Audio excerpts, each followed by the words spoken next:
Good day friends, in this video we are going to look at a common problem with the batch script. The issue over here is we have a very simple script which is the copy.bat and it contains a copy command which copies the source files into a destination. So it creates the exact copy. The issue over here is whenever we double click on it, it doesn't create any command, any file. The command gets executed but for some reason it just doesn't create the file. Even if we run it with administrative privileges, it still doesn't create the file.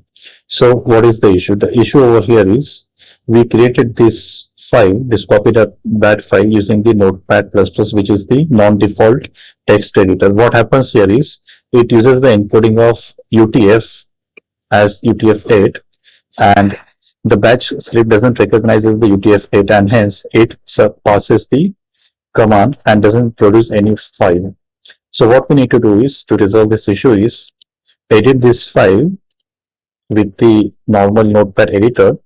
So click on edit and then do the save as, and here we need to select the ANSI coding. This way the command will get identified by the batch script and it will get executed. So we will overwrite the file and now if I double click on it,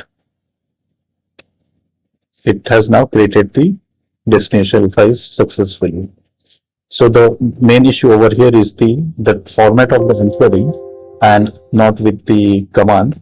So whenever we want to write any batch script, make sure your default coding is set to the ANSI and not the UTF. I hope this video was helpful. Thank you.